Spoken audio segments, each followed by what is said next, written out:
늦은 밤, 여러분이 아파트 옥상이나 조용한 골목에 서서 밤하늘을 올려다본다고 한번 상상해 보세요. 손에는 편의점에서 막 뽑은 따뜻한 캔커피가 하나 들려 있습니다. 발밑에는 낮 동안 데워졌다가 식어가는 콘크리트가 있고요. 그 순간 여러분 머리 위로 펼쳐진 저 검은 하늘, 그 안에서 지금 이 순간에도 아주 조용히 벌어지고 있는 일이 하나 있습니다. 우주가 커지고 있다는 겁니다. 별과 별 사이, 은하와 은하 사이의 거리가 계속 벌어지고 있어요. 그런데 여기에 아무도 잘 짚어주지 않는 정말 기묘한 구석이 하나 있습니다. 커진다는 말은 보통 무언가의 바깥으로 밀고 나간다는 뜻이잖아요. 풍선이 커지면 방 안의 빈 공간을 밀어내고 반죽이 부풀면 그릇 위로 넘칩니다. 그렇다면 우주가 커진다면 우주는 대체 어디로 커지고 있는 걸까요? 우주의 바깥에는 뭐가 있길래 그쪽으로 부풀 수 있는 걸까요? 오늘 저희 파인만의 길에서 저는 바로 이 질문을 붙들고 끝까지 내려가 보려고 합니다. 미리 한 가지만 짚고 시작할게요. 이건 우주가 얼마나 큰지 숫자로 자랑하는 이야기가 아닙니다. 별이 몇 개인지 외우는 이야기도 아니고요. 이건 커진다, 바깥, 아니라는 우리가 너무나 당연하게 써온 이 단어들이 우주 전체 앞에서는 갑자기 손가락 사이로 스르륵 빠져나간다는 그 이상한 경험에 대한 이야기입니다. 그리고 미리 결론의 냄새만 살짝 흘리자면 우주에는 바깥이 없습니다. 없어서 우리가 아직 못 찾은 게 아니라 바깥이라는 질문 자체가 이 우주에는 들어맞지 않는 겁니다. 처음엔 이게 무슨 말장난인가 싶으실 겁니다. 솔직히 저도 그랬습니다. 이 질문은 제가 처음 물리를 붙잡고 씨름하던 시절부터 오래도록 저를 잠 못 들게 했거든요. 그러니까 오늘은 저랑 같이 아주 낮은 곳에서부터 한 계단씩 위로 올라가 보시죠. 딱 이 옥상에서부터 시작하겠습니다. 자, 첫 번째 계단입니다. 지금 여러분이 서 있는 자리. 손을 뻗으면 난간이 잡히고 몇 걸음이면 문이 있는 이 공간. 여기서 우리가 바깥이라는 말을 쓸 때 그 뜻은 아주 분명합니다. 이 옥상의 바깥은 계단실이고 건물 바깥은 골목이고 골목 바깥은 도시입니다. 안이 있으면 반드시 밖이 있어요. 상자 안에 물건이 있으면 상자 밖에 방이 있고 방 밖에 복도가 있죠. 우리가 태어나서 지금까지 살아온 세계는 예외 없이 그렇게 생겼습니다. 무언가의 안은 언제나 더 큰 무언가의 안이었어요. 이 감각, 이 안팎의 감각이 얼마나 깊이 우리 몸에 배어 있는지 잠깐 음미해 보세요. 여러분은 단 한 번도 바깥이 없는 공간을 직접 경험해 본 적이 없습니다. 이게 오늘 이야기의 씨앗입니다. 지금은 그냥 마음 한구석에 접어두세요. 두 번째 계단으로 올라가 봅시다. 고개를 들어 저 하늘의 별 하나를 봅니다. 우리가 밤에 가장 자주 보는 밝은 별들, 그 빛은 어디서 왔을까요? 우선 가장 가까운 별, 우리의 태양부터가 봅시다. 지금 여러분 얼굴에 닿는 그 별빛, 낮의 이야기지만요. 그 햇빛은 태양을 8분 20초 전에 떠난 빛입니다. 빛은 초속 약 30만 킬로미터로 달립니다. 우주에서 가장 빠른 것이죠. 그런 빛이 태양에서 지구까지 오는 데만 8분이 넘게 걸려요. 무슨 뜻이냐면 여러분이 보는 태양은 지금의 태양이 아니라 8분 전의 태양이라는 겁니다. 만약 이 순간 태양이 사라진다 해도 우리는 8분 20초 동안은 그 사실을 전혀 모른 채 환한 하늘 아래 살아갑니다. 여기서 벌써 뭔가 이상하지 않나요? 본다는 것이 사실은 과거를 본다는 것이었어요. 이 감각도 접어두세요. 위로 올라갈수록 점점 무거워질 겁니다. 세 번째 계단. 이제 태양계를 통째로 뒤로 밀어내고 우리 은하 전체를 봅니다. 도시의 불빛을 벗어난 깜깜한 시골에서 밤하늘을 보신 적 있으신가요? 하늘을 가로지르는 뿌옇고 흐릿한 강 같은 띠, 어릴 때 그걸 구름인 줄 아셨던 분도 계실 겁니다. 그게 은하수입니다. 우리가 우리 은하 안쪽에서 은하의 납작한 원반을 옆에서 비스듬히 바라볼 때 보이는 수천억 개의 별빛이 뭉쳐진 모습이에요. 이 은하 하나를 가로지르는데 빛이 얼마나 걸릴까요? 초속 30만 킬로미터짜리 빛이 우리 은하의 한쪽 끝에서 반대쪽 끝까지 가는데 약 10만 년이 걸립니다. 방금 전 태양까지는 8분이었죠. 이제 10만 년입니다. 여러분, 감이 오시나요? 저는 솔직히 여기서부터 이미 감이 잘 안 옵니다. 그리고 그게 정상입니다. 우리 머리는 이런 크기를 느끼도록 만들어지지 않았거든요. 여기서 잠깐 아주 중요한 걸 하나 심어두겠습니다. 우리가 지금 하고 있는 이 일, 크기를 가늠하고 지도를 그리는 이 일 말입니다. 우리는 방금 옥상에서 시작해서 태양을 지나 은하수까지 올라오면서 머릿속에 계속 지도를 그려왔습니다. 여기 지구가 있고, 저기 태양이 있고, 그 너머에 은하가 있고, 이렇게 위에서 내려다보듯 배치도를 그리는 것, 이게 우리가 세상을 이해하는 가장 기본적인 방식입니다. 그런데 지도에는 아주 은밀한 전제가 하나 깔려 있어요. 지도를 그리려면 나는 그 지도의 바깥에 서 있어야 합니다. 방의 평면도를 그리려면 방을 위에서 내려다보는 시점이 필요하고, 도시의 지도를 펼치려면 나는 그 도시 위 어딘가에 떠 있어야 합니다. 우리는 지금 우주의 지도를 그리면서 나도 모르게 우주 바깥에 어떤 관람석에 앉아 있는 나를 상상하고 있는 겁니다. 오늘 이야기의 진짜 주인공이 바로 이 지도와 땅의 관계입니다. 지도는 땅이 아닙니다. 그리고 우주라는 이 땅에는 우리가 그 위에 올라설 수 있는 바깥의 언덕이 없습니다.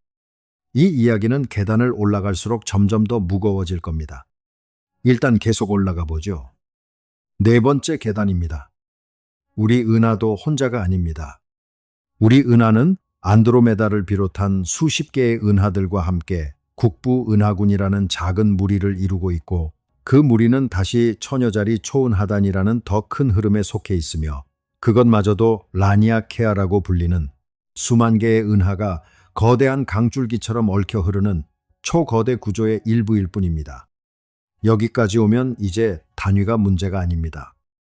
우리 은하 하나가 10만 광년이었는데 이 라니아케아는 그 폭이 수억 광년에 달합니다. 계단을 하나 올라갈 때마다 발밑의 세계가 방금 전까지 우리가 전부라고 여겼던 것을 한낱 먼지 한 톨로 만들어 버립니다. 아까 태양까지 8분, 은하 가로지르는데 10만 년이라고 했죠. 이걸 좀 더 몸으로 느껴보게 바꿔 말씀드릴게요. 만약 우리 은하 전체를 서울시 크기로 줄인다면 태양계는 그 안에 먼지 한 알갱이보다도 작습니다. 그리고 라니아케아는 그 서울만 한 은하가 다시 수만 개 모여 이룬 나라 전체쯤 됩니다.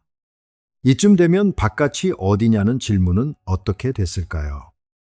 옥상의 바깥은 계단실이라고 분명하게 말할 수 있었습니다. 그런데 라니아케아의 바깥은요? 우리는 여전히 대답할 수 있을 것 같은 기분이 듭니다. 라니아케아 바깥에는 또 다른 초은하단들이 있겠지 하고요? 맞습니다. 아직은 있어요. 그런데 바로 그 아직이 문제입니다. 다섯 번째 계단. 이제 우리가 관측할 수 있는 우주 전체입니다. 우리가 원리적으로 볼 수 있는 우주, 그러니까 빅뱅 이후 지금까지 그 빛이 우리에게 도달할 시간이 있었던 영역. 이 영역을 관측 가능한 우주라고 부릅니다. 그 지름이 약 930억 광년입니다. 여기서 많은 분들이 갸웃하실 겁니다. 우주 나이가 138억 년인데 어떻게 지름이 930억 광년일 수가 있죠? 빛이 138억 년 동안 달렸으면 지름이 아무리 커도 276억 광년쯤 되어야 하는 거 아닌가요? 아주 좋은 질문입니다. 이런 질문을 던지는 분이야말로 이미 물리학자처럼 생각하고 계신 겁니다. 그리고 바로 이 어긋나는 숫자 안에 오늘의 핵심이 통째로 숨어 있습니다. 답을 미리 말씀드리면 빛이 우리를 향해 달려오는 그 오랜 세월 동안 빛이 이미 지나온 공간 자체가 뒤에서 계속 늘어났기 때문입니다. 무슨 소리인지 지금 당장은 안 와닿아도 괜찮습니다. 잠시 후에 이 이야기로 반드시 돌아옵니다. 여섯 번째 계단, 그리고 마지막 계단입니다. 관측 가능한 우주 너머입니다. 여기서부터가 진짜로 기묘해집니다. 930억 광년이라는 이 거대한 공, 이게 우주의 전부일까요? 아닙니다. 이건 우주의 전부가 아니라 우리가 볼 수 있는 우주의 크기일 뿐입니다. 저 경계 너머에도 공간은 계속됩니다. 은하도 있고 별도 타오르고 있을 겁니다. 어쩌면 무한히 계속될지도 모릅니다. 그런데 우리는 그곳을 영원히 볼 수 없습니다. 망원경을 아무리 크게 만들어도 장비를 아무리 정밀하게 만들어도 소용없습니다.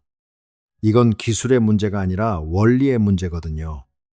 저 너머에서 출발한 빛은 그 사이의 공간이 너무 빠르게 늘어나기 때문에 아무리 우리를 향해 달려도 영원히 우리에게 닿지 못합니다. 우리는 우주라는 거대한 방 안에서 아주 작은 창문 하나로 바깥을 내다보고 있는 셈입니다. 그런데 이 표현조차 사실은 틀렸습니다. 왜 틀렸는지 이제부터 한 계단 한 계단 되짚으며 풀어보겠습니다. 여기까지가 올라가는 길이었다면 지금부터는 그 계단들이 무슨 뜻이었는지 캐묻는 길입니다. 자, 여기서 아주 자연스럽게 한층 더 깊은 질문이 머리를 스칩니다. 은하들이 서로 멀어진다고 했죠. 그럼 은하들은 대체 어디를 향해 달려가고 있는 걸까요? 우리 대부분은 이 장면을 이렇게 상상합니다. 텅 빈 검은 공간이 무대처럼 미리 깔려 있고 그 무대 위에서 은하들이 사방으로 흩어져 달아나는 그림이죠. 마치 폭발이 일어나면 파편들이 사방으로 날아가듯이요. 이 그림에는 숨겨진 전제가 하나 깔려 있습니다. 공간은 가만히 있는 무대이고 은하는 그 위를 움직이는 배우라는 전제입니다. 그런데 바로 이 전제가 우주 팽창에 관한 거의 모든 오해의 뿌리입니다. 실제로 벌어지는 일은 완전히 다릅니다. 은하들은 공간 속을 달려서 서로 멀어지는 게 아닙니다. 은하들은 대체로 자기 자리에 가만히 있습니다. 대신 은하와 은하 사이의 공간 자체가 늘어나고 있는 겁니다. 이 둘의 차이가 오늘 이야기에서 가장 중요한 갈림길입니다. 쉽게 말씀드릴게요. 여기 긴 고무줄이 하나 있고 그 위에 검은 점 2개를 매직으로 찍었다고 해봅시다. 이제 제가 고무줄의 양쪽 끝을 잡고 쭉 늘립니다. 2점은 서로 멀어지죠. 그런데 그 2점이 고무줄 위를 기어가서 멀어진 건가요? 아닙니다. 점은 고무줄 위 자기 자리에 그대로 있습니다. 점과 점 사이의 고무줄이 길어진 것뿐이에요. 우주가 바로 이 고무줄입니다. 은하는 그 위에 찍힌 점이고요. 은하가 공간 속을 이동하는 게 아니라 은하가 박혀있는 공간 그 자체가 부풀어 오르는 겁니다. 물리학에서는 이걸 계량 팽창이라고 부릅니다. 거리를 재는 자 자체가 길어진다는 뜻이에요. 어제는 두 은하 사이가 자로 10칸이었는데 오늘은 그 자의 눈금 하나하나가 늘어나서 11칸이 된 겁니다. 은하는 한 발짝도 걷지 않았는데 말이죠. 이걸 한번 가만히 음미해 보세요. 이 하나의 구분이 왜 그렇게 중요할까요? 아까 그 어긋나던 숫자 기억나시죠? 우주 나이는 138억 년인데 관측 가능한 우주의 지름은 930억 광년. 이제 풀 수 있습니다. 아주 먼 은하에서 빛이 출발해 우리를 향해 달려옵니다. 빛은 열심히 공간을 가로지릅니다. 그런데 빛이 이미 지나온 뒤쪽의 공간이 빛이 달리는 동안에도 계속 늘어납니다. 빛은 앞으로 나아가는데 발밑의 길 자체가 뒤에서 계속 늘어나는 겁니다. 그래서 빛이 실제로 우리에게 도착했을 때 그 빛이 출발했던 지점은 처음 계산보다 훨씬 더 멀어져 있습니다.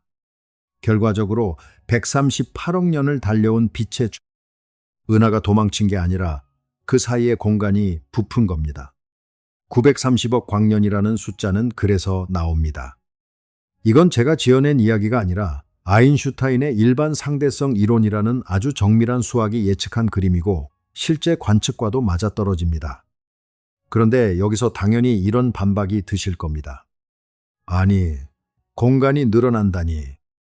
공간은 그냥 아무것도 없는 빈 곳 아닌가요? 아무것도 없는 게 어떻게 늘어난다는 거죠? 저도 처음엔 정확히 그렇게 생각했습니다. 그리고 바로 여기가 우리의 직관이 소리 없이 무너지는 첫 번째 지점입니다. 우리는 공간을 그냥 텅 빈 배경, 사물들이 담기는 빈 그릇 정도로 여깁니다. 아무 성질도 없고 아무 일도 일어나지 않는 그저 없음이라고요. 그런데 현대 물리학이 지난 100년 동안 알아낸 사실은 정반대입니다. 공간은 없음이 아닙니다. 공간은 구조를 가진 무언가입니다.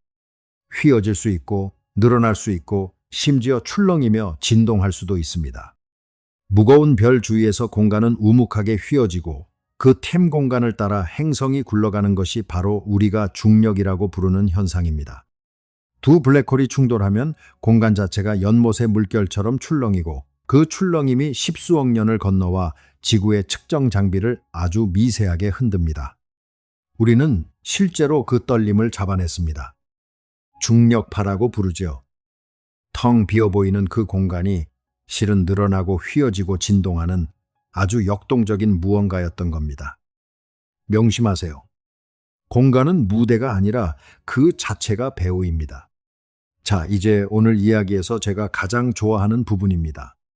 공간이 늘어나는 무언가라는 건 알겠는데 그래도 여전히 마음속 저 밑에서 목소리가 하나 올라옵니다.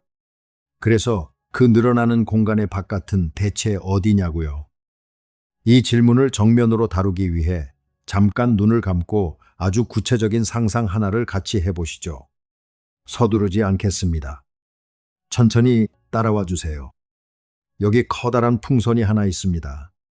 그런데 이 풍선의 표면에 아주 작고 납작한 개미 한 마리가 살고 있다고 해봅시다. 이 개미는 특이한 개미입니다. 위도 아래도 모릅니다. 오직 풍선 표면 위, 앞뒤 좌우로만 움직일 수 있어요. 개미에게는 이 공면이 세계의 전부입니다. 풍선 표면 곳곳에는 작은 점들이 매직으로 찍혀 있습니다. 이 점들이 은하라고 생각하시면 됩니다. 이제 누군가 이 풍선에 바람을 불어넣기 시작합니다. 풍선이 서서히 부풉니다. 그럼 표면 위의 점들은 어떻게 될까요? 모든 점이 서로에게서 멀어집니다. 어느 점을 기준으로 삼아도 마찬가지예요. 내 점에서 보면 다른 모든 점이 나에게서 도망치는 것처럼 보입니다. 옆 점에서 봐도 똑같습니다. 특별한 중심이 없어요. 모두가 모두에게서 멀어집니다. 이게 바로 우리가 하늘에서 실제로 보는 광경입니다. 어느 방향의 은하를 봐도 우리에게서 멀어지고 있죠. 그렇다고 우리가 우주의 중심인 건 아닙니다. 풍선 위 어느 점에서 봐도 그렇게 보이니까요. 자, 이제 핵심 질문입니다. 이 개미가 어느 날 아주 똑똑해져서 이렇게 묻기 시작합니다. 내 세계, 이 표면은 자꾸 넓어지는데 대체 이 표면의 가장자리는 어디지? 이 표면의 바깥은 어디지? 개미는 아무리 걸어도 가장자리를 찾지 못합니다. 왜냐하면 풍선 표면에는 가장자리가 없거든요. 끝이 없는데도 무한하지는 않습니다. 유한하지만 경계가 없어요. 개미가 한 방향으로 계속 걸으면 언젠가 출발점으로 돌아옵니다. 어디에도 벽이 없고 어디에도 끝이 없습니다. 개미에게 표면의 바깥이란 그 세계 안에서는 가리킬 수조차 없는 방향입니다. 이걸 한번 가만히 음미해 보세요. 개미의 세계에는 안은 있는데 그 안에 대응하는 바깥이 없습니다. 표면이 넓어진다고 해서 그 표면이 무언가를 향해 넓어지는 게 아닙니다.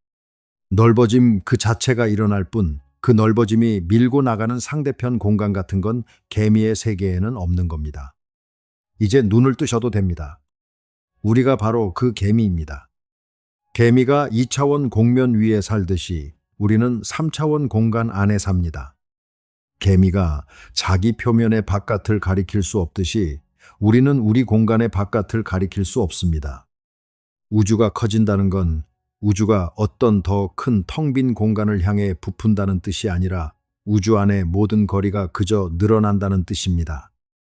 바깥이 없어도 커질 수 있어요. 아니, 애초에 바깥이라는 게 없습니다. 우주가 바깥으로 팽창하는 게 아니라 팽창이 곧 우주 안에서 일어나는 일 그 자체인 겁니다. 그런데 여기서 저는 반드시 솔직하게 말씀드려야 합니다. 방금 그 풍선 비유는 여기까지입니다. 딱 여기까지만 맞습니다. 왜냐하면 우리 머릿속에 떠오른 그 풍선에는 사실 표면을 감싸는 3차원 공간이 이미 필요하니까요. 풍선은 방 안에 떠 있고 우리는 그 풍선을 바깥에서 내려다보고 있잖아요. 바로 그 바깥에서 내려다보는 시점, 그게 이 비유의 함정입니다. 실제 우주에는 그 방이 없습니다. 우주를 바깥에서 내려다보는 관람석이 없어요. 그러니까 풍선 비유에서 우리가 가져와야 할 것은 딱 하나입니다. 표면 위에 사는 개미에게는 바깥이 없다는 그 사실 하나.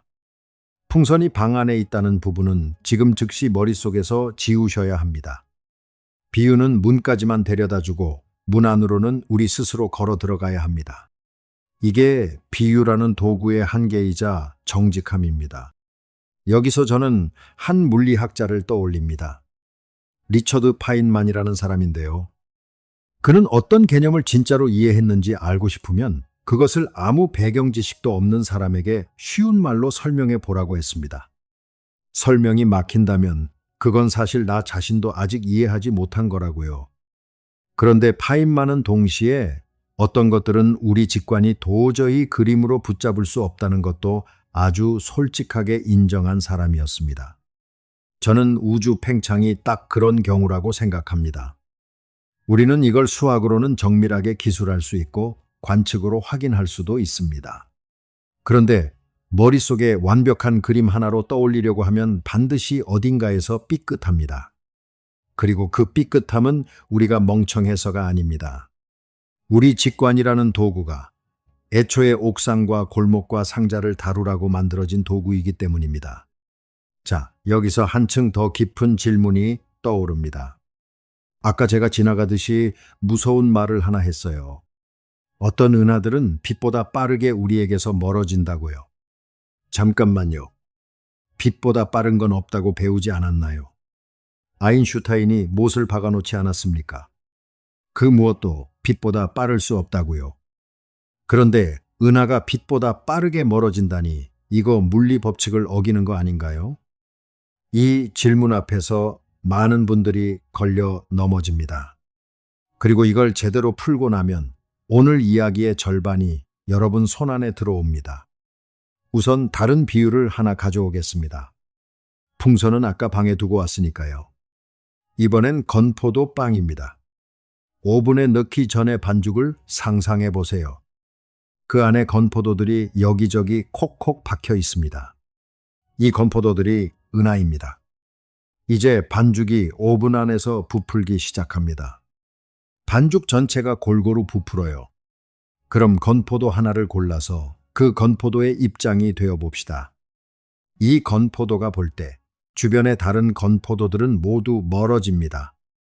그런데 여기서 아주 미묘하고 아름다운 일이 벌어져요. 가까이 있던 건포도는 천천히 멀어지고 멀리 있던 건포도는 훨씬 빠르게 멀어집니다. 왜 그럴까요? 나와 옆 건포도 사이에는 반죽이 한 댐 있습니다. 그 한 잼이 2배로 부풀면 옆 건포도는 한 잼만큼 멀어집니다.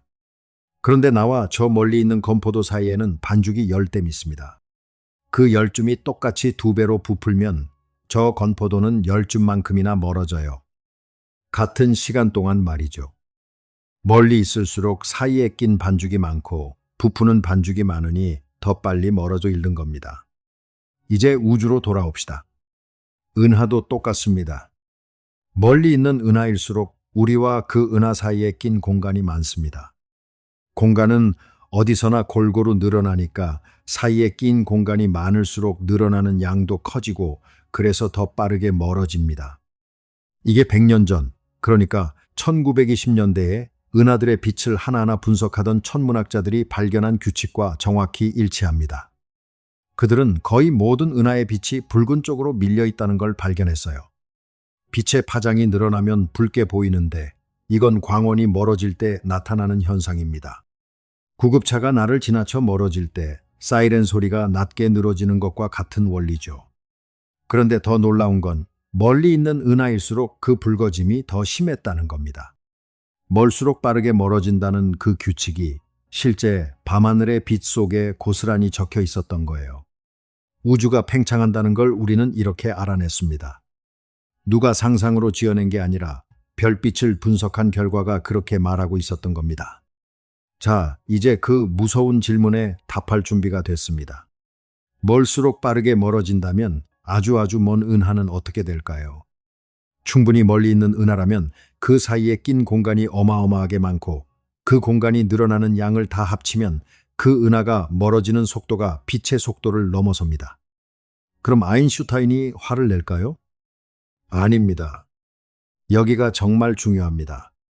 아인슈타인이 금지한 것은 무언가가 공간 속을 헤엄쳐서 빛보다 빠르게 움직이는 것이었습니다.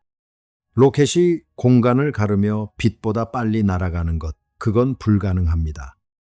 그런데 저 먼 은하는 공간 속을 헤엄치고 있는 게 아니에요. 그 은하는 자기 자리에 가만히 있습니다. 다만 그 은하와 우리 사이에 낀 공간 자체가 늘어나는 양이 너무 커서 결과적으로 거리가 빛보다 빠르게 벌어지는 겁니다. 이동이 아니라 팽창입니다. 달리기가 아니라 사이가 벌어지는 것. 이 둘은 완전히 다른 일이고 아인슈타인의 법칙은 앞쪽만 금지했지 뒤쪽은 금지한 적이 없습니다. 처음 들으면 무슨 궤변인가 싶으실 겁니다. 저도 그랬습니다. 그런데 아까 그 고무줄을 다시 떠올려 보세요. 고무줄 위의 점은 한 발짝도 안 걸었는데 점과 점 사이 거리는 얼마든지 빠르게 벌어질 수 있잖아요. 고무줄을 아주 세게 잡아당기면요. 점이 빨리 걸은 게 아니라 고무줄이 빨리 늘어난 겁니다. 이해되시죠? 그리고 바로 이 지점에서 아까 5번째 계단에서 흘려둔 이야기가 완성됩니다. 빛보다 빠르게 멀어지는 은하에서 출발한 빛은 아무리 우리를 향해 달려도 영원히 우리에게 닿지 못합니다. 그 빛이 지나야 할 공간이 빛이 나아가는 속도보다 더 빠르게 늘어나 버리니까요. 마치 아래로 내려가는 에스컬레이터를 거꾸로 뛰어 오르는데 에스컬레이터가 내 걸음보다 더 빠른 것과 같습니다. 아무리 애써 뛰어도 나는 점점 아래로 밀려납니다. 이렇게 우리에게 영원히 닿을 수 없는 빛의 경계, 그 경계가 바로 우리가 볼 수 있는 우주의 끝, 관측 가능한 우주의 지평선입니다. 자, 여기서 여러분이 충분히 던질 만한 반문이 하나 있습니다. 방금 우리가 볼 수 있는 우주의 끝, 지평선 이야기를 했잖아요. 그런데 그 끝이라는 게 정말로 뭔가 눈에 보이는 벽 같은 걸까요? 거기 가면 표지판이라도 서 있나요? 아주 좋은 의심입니다. 그리고 놀랍게도 그 끝에는 정말로 눈에 보이는 무언가가 있습니다. 벽은 아니지만 벽처럼 우리 시야를 딱 가로막는 것이요. 잠깐 이 이야기를 하고 넘어가야 오늘의 그림이 완성됩니다. 우리가 아까 계속 이야기했죠. 멀리 있는 것을 본다는 건 곧 과거를 보는 것이라고요. 가까운 태양은 8분 전, 은하수 별들은 수천 년 전, 먼 은하는 수억 년 전. 그럼 계속 더 먼 곳을, 그러니까 더 먼 과거를 들여다보면 어떻게 될까요? 자꾸자꾸 과거로 거슬러 올라가다 보면 결국 우주가 아직 아기였던 시절에 도달합니다. 그런데 아주 어린 우주는 지금과 완전히 달랐습니다. 너무 뜨겁고 너무 빽빽해서 원자조차 제대로 뭉치지 못하고 온 우주가 안개처럼 뿌옇고 불투명한 빛의 죽 같은 상태였어요. 빛이 곧게 나아가질 못하고 계속 부딪히며 튕겨 다녔습니다. 마치 짙은 안개 속에서는 저 앞이 안 보이는 것과 똑같습니다. 그러니까 우리가 아무리 먼 과거를 보려고 해도 이 안개보다 더 이전은 볼 수가 없습니다. 빛이 그 안개를 뚫고 우리에게 곧게 올 수 없었으니까요. 이 안개가 거친 순간, 우주가 식으면서 처음으로 투명해진 그 순간에 사방으로 풀려난 빛, 그 가장 오래된 빛이 138억 년을 여행해 지금 이 순간에도 우리에게 도착하고 있습니다. 이 빛을 우주 배경 복사라고 부릅니다. 우리가 볼 수 있는 가장 먼 것, 가장 오래된 것이에요.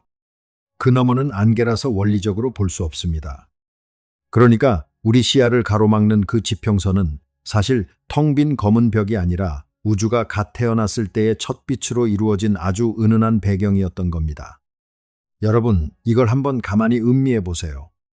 우리를 사방에서 감싸고 있는 가장 먼 경계가 다름 아닌 우주의 갓난아기 시절 사진이라는 거 아는 겁니다.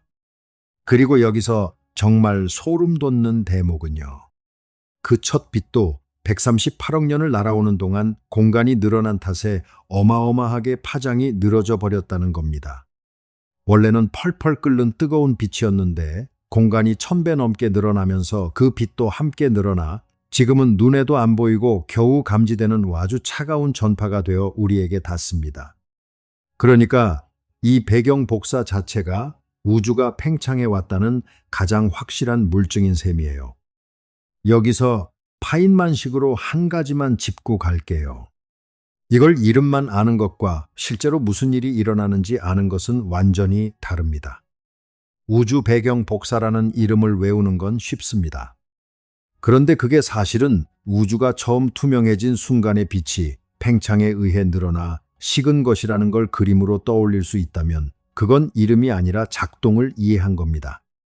그리고 바로 이 배경 복사를 아주 정밀하게 측정해서 과학자들은 우주가 얼마나 빠르게 팽창하는지, 우주가 몇 살인지, 무엇으로 채워져 있는지를 계산해냈습니다.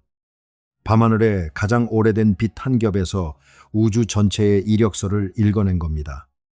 우리가 지금 이 모든 걸 이야기할 수 있는 것도 불과 100년도 안 되는 사이에 벌어진 일입니다. 참 운이 좋은 시대에 우리가 살고 있는 거죠. 여기서 또 하나 자연스러운 걱정이 올라옵니다.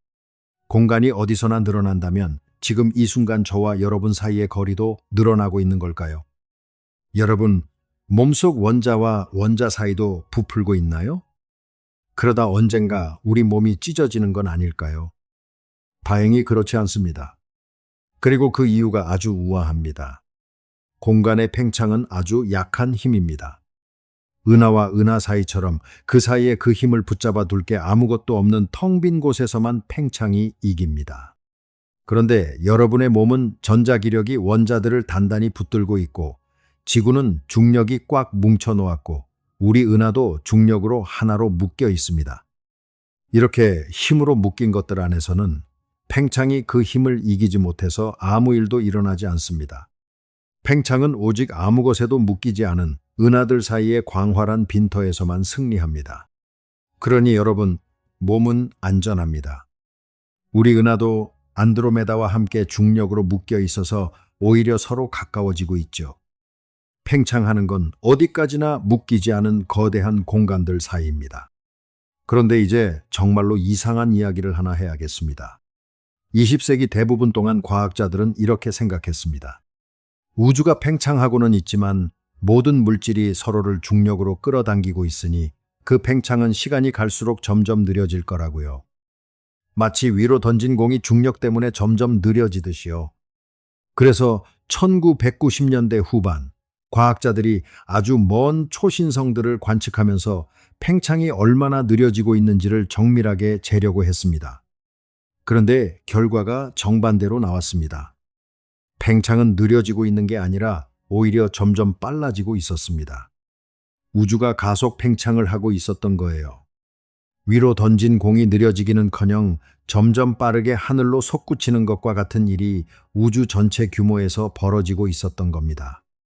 무언가가 공간을 점점 더 세게 밀어내고 있었어요. 그게 뭘까요? 솔직히 말씀드리면 우리는 아직 정확히 모릅니다. 그 정체를 모르니까 이름만 붙여놨습니다. 암흑에너지라고요. 이름을 안다고 해서 그 정체를 이해한 건 결코 아닙니다. 이건 오늘날 물리학이 아직 완전히 닫지 못한 활짝 열려있는 질문입니다. 저는 이 대목이 부끄럽기는커녕 오히려 아름답다고 생각합니다. 우주가 무엇으로 채워져 있는지 그 대부분을 우리는 아직 이름으로만 알고 작동은 이해하지 못하고 있다는 것. 이게 우리가 지금 서 있는 자리의 정직한 풍경입니다. 이걸 한번 가만히 음미해 보세요. 팽창이 점점 빨라진다는 건 우리에게서 멀어지는 은하들이 점점 더 빨리 멀어진다는 뜻입니다. 그리고 그건 지금은 우리 눈에 보이는 은하들 중 일부가 아득한 미래에는 그 멀어지는 속도가 빛의 속도를 넘어서서 우리 시야에서 영영 사라진다는 뜻이기도 합니다. 하나둘씩 아주 천천히 밤하늘의 등불이 꺼지듯이요. 물론 우리 생애 안에 벌어질 일은 아닙니다. 수십억 년, 수백억 년 단위의 이야기예요. 그런데 방향만은 분명합니다. 우주가 보여주는 창문은 시간이 흐를수록 조금씩 좁아지고 있습니다. 지금 우리는 그 창문이 아직 넓게 열려 있는 아주 운 좋은 시대에 살고 있는 겁니다. 이 사실 하나만으로도 저는 오늘 밤하늘이 조금 다르게 보입니다. 자, 그럼 다시 처음에 그 질문으로 돌아가 볼까요? 우주의 바깥은 어디인가? 우리는 지금 6개의 계단을 올라왔습니다. 옥상에서 태양으로, 은하수로, 라니아케아로, 930억 광년에 관측 가능한 우주로, 그리고 그 너머 우리가 영원히 볼 수 없는 곳까지요. 계단을 하나씩 오를 때마다 바깥이라는 말은 조금씩 그 손잡이를 잃어갔습니다. 옥상의 바깥은 또렷했습니다. 라니아케아의 바깥도 그럭저럭 가리킬 수 있었어요. 그런데 우주 전체의 바깥에 이르자 우리는 손가락으로 가리킬 방향조차 잃어버렸습니다. 왜냐고요? 자, 여기서 여러분 마음속에서 아직 버티고 있는 마지막 반박 하나를 제가 대신 꺼내보겠습니다. 저도 여기서 오래 버텼거든요. 좋습니다. 공간이 늘어나는 무언가라는 것도 알겠고 은하가 아니라 사이가 벌어진다는 것도 알겠습니다. 그런데 그래도 말입니다. 그 모든 공간이 통째로 담겨있는 어떤 진짜 텅 빈 곳, 아무것도 없는 순수한 무, 그런 게 저 바깥 어딘가에 있어야 하지 않겠습니까? 우주가 그 무 속으로 부푸는 거라고요. 이 그림이 그렇게 쉽게 안 지워집니다. 그래서 제가 되묻고 싶습니다. 그 아무것도 없는 곳이라는 게 정말로 존재할 수 있기는 한 걸까요? 잠깐만요. 아무것도 없음이 존재한다는 이 말 곱씹어 보면 좀 이상하지 않나요? 우리가 무라고 부를 때 우리는 은근슬쩍 그걸 하나의 텅 빈 방처럼 떠올립니다. 아무것도 안 들어있지만 그래도 무언가를 담을 수 있는 빈 그릇처럼요. 그런데 그건 이미 아무것도 없음이 아닙니다. 그건 빈 공간입니다. 공간은 앞에서 봤듯이 아무것도 없음이 아니라 휘어지고 늘어나고 진동하는 성질을 가진 무언가였잖아요. 진짜 아무것도 없음이라면 거기엔 공간도 없어야 하고 그러니 담는다는 개념도 안과 밖이라는 개념도 넓다 좁다는 개념도 없어야 합니다. 위치라는 것 자체가 없어야 해요. 그런데 위치가 없는 곳을 향해 부푼다는 게 대체 무슨 뜻일까요? 방향이 없는 방향으로 커진다는 게 말이 될까요? 우리가 우주 바깥에 물을 떠올리는 순간 우리는 사실 물을 떠올리는 게 아니라 아주 크고 어두운 또 하나의 방을 떠올리고 있는 겁니다. 그리고 그 방을 떠올리는 순간 우리는 다시 옥상의 자를 꺼내든 거예요. 이걸 한번 가만히 음미해 보세요. 우리는 아무것도 없음을 상상한다고 믿지만 실제로 우리 머릿속에 떠오르는 건 언제나 무언가입니다. 어두운 방, 검은 허공, 텅 빈 무대. 우리 상상력은 진짜 물을 그릴 줄 모릅니다. 눈을 감아도 우리는 어둠이라는 무언가를 봅니다. 완전한 없음은 우리 머리가 만들 수 있는 그림이 아니에요. 그러니 우주가 무 속으로 부푼다는 그 그림도 실은 우리가 그릴 수 없는 것을 그렸다고 착각하는 것뿐입니다. 정확하진 않지만 대략 이렇게 이해하시면 됩니다. 바깥도 무도 둘 다 우리가 방에서 들고 나온 개념이고 둘 다 우주 전체 앞에서는 조용히 무너진다는 것. 그럼 우주가 시작된 그 순간 빅뱅은 어디서 일어났느냐고 물으실 수 있습니다. 아주 자연스러운 질문입니다. 우리는 빅뱅을 어두운 우주 한복판에서 펑 터진 폭죽처럼 상상하니까요. 그런데 이것도 같은 함정입니다. 빅뱅은 공간 안의 한 지점에서 일어난 폭발이 아니라 공간 그 자체가 시작된 사건입니다. 그러니 빅뱅은 저기 어딘가에서 일어난 게 아니라 모든 곳에서 동시에 일어났습니다. 지금 여러분이 서 있는 바로 그 자리에서도요. 우주의 중심이 없는 이유가 여기 있습니다. 폭죽이라면 터진 중심이 있어야 하는데 공간 자체가 부푸는 데에는 중심이 없습니다. 풍선 표면 위에 특별한 중심점이 없었던 것과 똑같아요. 모든 점이 서로에게서 멀어지지만 그 어느 점도 중심이 아닙니다. 물론 이 대목은 지금 과학이 말해줄 수 있는 범위 안에서의 이야기입니다. 빅뱅, 그 최초의 찰나에 정확히 무슨 일이 있었는지는 아직 우리의 물리학이 완전히 닿지 못한 문입니다. 저도 다 알지는 못합니다. 하지만 적어도 이것만은 분명합니다. 그 시작에도 바깥은 없었습니다. 바로 여기가 세상을 바라보는 시점이 통째로 뒤집히는 순간입니다.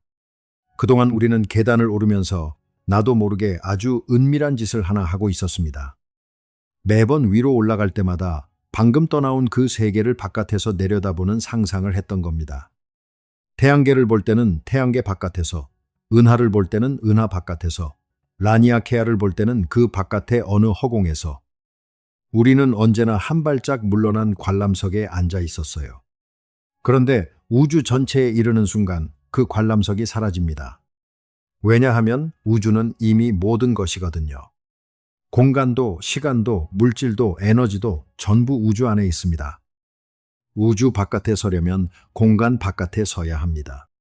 그런데 공간 바깥이라는 말은 장소 아닌 장소, 방향 없는 방향을 가리키는 그 자체로 앞뒤가 맞지 않는 말입니다. 바깥이라는 단어는 안이 더 큰 무언가에 담겨 있을 때만 뜻을 가집니다. 상자는 방에 담기고 방은 건물에 담기니까 바깥이 있는 거예요. 그런데 우주는 그 무엇에도 담겨 있지 않습니다. 담길 더 큰 무언가가 없으니 바깥도 없습니다. 여기서 오늘 이야기에 진짜 심장이 뛰기 시작합니다. 그러니까 문제는 우주에 있었던 게 아닙니다. 문제는 우리가 던진 질문에 있었습니다. 우주의 바깥은 어디냐는 이 질문은 사실 옥상에서 빌려온 질문이었습니다. 안과 밖이라는 감각, 무언가는 언제나 더 큰 무언가 안에 있다는 그 뿌리 깊은 직관, 그건 우리가 상자와 방과 골목의 세계에서 평생을 살며 몸에 새긴 습관입니다. 그 습관을 우리는 아무 의심 없이 우주 전체에 들이밀었던 거예요. 방에서 쓰던 자를 그대로 들고 우주를 재려한 겁니다. 그런데 그 자는 방까지만 유효한 자였습니다. 앞에서 계속 이야기한 지도와 땅 기억하시죠? 우리는 우주의 지도를 그리려면 우주 바깥의 언덕에 올라서야 한다고 믿었습니다. 그런데 이 땅에는 그 위에 올라설 바깥의 언덕이 없습니다. 우리는 언제나 이 땅 위에 있고 이 땅 안에 있고 이 땅의 일부입니다. 지도를 그리는 우리 자신조차 그 지도 안에 찍힌 하나의 점입니다. 우리는 우주를 밖에서 구경하는 관객이 아니라 우주 안에서 우주가 스스로를 들여다보는 하나의 작은 눈동자였던 겁니다. 이 생각이 처음 저를 덮쳤을 때 저는 한동안 정말로 멍했습니다. 소름이 돋았어요. 우리는 아무것도 없는 무의 바깥으로 우주가 부풀어 오르는 그 웅장한 그림을 잃었습니다. 그런데 그 자리에 훨씬 더 이상하고 훨씬 더 깊은 무언가가 들어섭니다. 우주는 어딘가로 커지는 게 아니라 그냥 자기 안의 모든 거리를 늘리며 바깥 없이 커집니다. 처음 들으면 허전하게 들릴 수도 있습니다. 바깥이 없다니 뭔가 갇힌 느낌, 답답한 느낌이 들 수도 있어요. 그런데 저는 정반대로 느낍니다. 우주에 바깥이 없다는 건 이 우주가 무언가의 안에 갇힌 작은 물건이 아니라 그 자체로 완결된 전부라는 뜻이거든요. 가둘 벽이 없다는 건 갇혀있지 않다는 뜻이기도 합니다. 그리고 여기서 낮의 물리학이 슬며시 밤의 의미로 넘어갑니다. 이 경계는 분명히 해두겠습니다. 지금부터 제가 드리는 말은 방정식에서 나오는 게 아니라 그 방정식을 바라보는 한 사람의 해석입니다. 우리가 우주 바깥을 상상할 수 없다는 것은 우리 상상력의 실패가 아닙니다. 그건 우리가 이 우주의 진짜 일부라는 증거입니다. 우리는 우주를 밖에서 구경하러 온 손님이 아니라 우주라는 천에 함께 짜여 들어간 한 올의 실입니다. 밤하늘을 올려다보는 여러분의 그 시선은 우주 바깥에서 안을 들여다보는 시선이 아니라 우주가 자기 안에서 자기 자신을 향해 보내는 시선입니다. 138억 년 동안 아무 목적도 의도도 없이 그저 물리 법칙만 따라 굴러온 이 우주가 어느 한 구석에서 스스로를 올려다보며 나의 바깥은 어디냐고 묻는 눈동자를 만들어냈습니다. 그 눈동자가 바로 지금 이 영상을 보고 계신 여러분입니다. 여기서 오늘 내내 붙들고 온 그 지도와 땅 비유에 대해서도 하나 솔직하게 덧붙여야겠습니다. 저는 계속 우주라는 땅에는 그 위에 올라설 바깥의 언덕이 없다고 말씀드렸죠. 이 비유도 완벽하진 않습니다. 어디서 깨지느냐면요. 보통 지도와 땅이라고 하면 지도는 종이 위의 그림이고 땅은 저 바깥에 실제로 있는 진짜 백이 이렇게 둘이 따로 있잖아요. 그래서 잘못 들으면 우리 머릿속 그림은 지도이고 진짜 우주는 저 어딘가 따로 있다는 식으로 들릴 수 있습니다. 그런데 오늘 이야기의 진짜 핵심은 우리가 그 땅의 바깥에 서서 지도를 그리는 게 아니라는 겁니다. 우리는 땅 그 자체의 일부입니다. 지도를 그리는 손도, 그 손을 움직이는 뇌도, 그 뇌가 담긴 몸도 전부 그 땅 위에 찍힌 점입니다. 그러니까 이 비유에서 가져가야 할 건 지도와 땅이 다르다는 흔한 교훈이 아니라 이 우주에는 우리가 지도를 펼쳐들고 올라설 바깥 언덕이 없다는 그 한 가지입니다. 비유란 게 늘 이렇습니다. 문 앞까지만 데려다주고 어디서 손을 놓아야 하는지를 알아야 비로소 제대로 쓴 겁니다. 그러고 보면 오늘 우리가 쓴 비유들이 참 재미있습니다. 고무줄 위에 점, 풍선 위에 개미, 오븐 속 건포도 빵, 그리고 지도와 땅. 이것들은 하나같이 어느 지점까지만 맞고 그 너머에서는 반드시 삐끗했습니다. 그런데 저는 그게 실패가 아니라고 생각합니다. 오히려 이 삐끗함 하나하나가 우리 직관이 어디까지 따라올 수 있고 어디서부터 손을 놓아야 하는지를 정확히 알려주는 이정표였거든요. 우주 팽창이라는 이 낯선 땅을 우리는 이 불완전한 비유들을 징검다리 삼아 여기까지 건너온 겁니다. 완벽한 그림 하나로 건넌 게 아니라요. 자, 이제 우리 같이 올라온 그 계단을 이번엔 거꾸로 내려가 보겠습니다. 아주 빠르게요. 우리가 영원히 볼 수 없는 그 지평선 너머에서 출발합니다. 거기에도 공간은 계속됩니다. 그 다음 관측 가능한 우주 930억 광년의 그 거대한 공. 그 안에 라니아케아 수만 개의 은하가 강물처럼 흐르는 그곳. 그 안에 우리 은하 뿌연 은하수의 띠. 그 안에 태양계 8분 20초 거리의 태양. 그리고 지구. 그리고 도시. 그리고 골목, 그리고 건물, 그리고 옥상, 그리고 지금 여러분 손에 들린 이제는 조금 미지근해진 그 캔 커피. 우리는 방금 우주의 지평선에서 여러분 손바닥까지 단숨에 내려왔습니다. 그런데 신기하지 않나요? 그 모든 계단은 여전히 여러분 손안에 그 커피와 끊기지 않고 이어져 있습니다.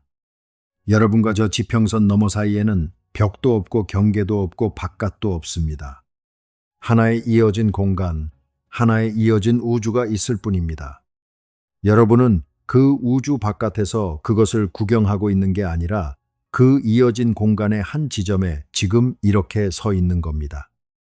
이제 다시 고개를 들어 밤하늘을 봅시다.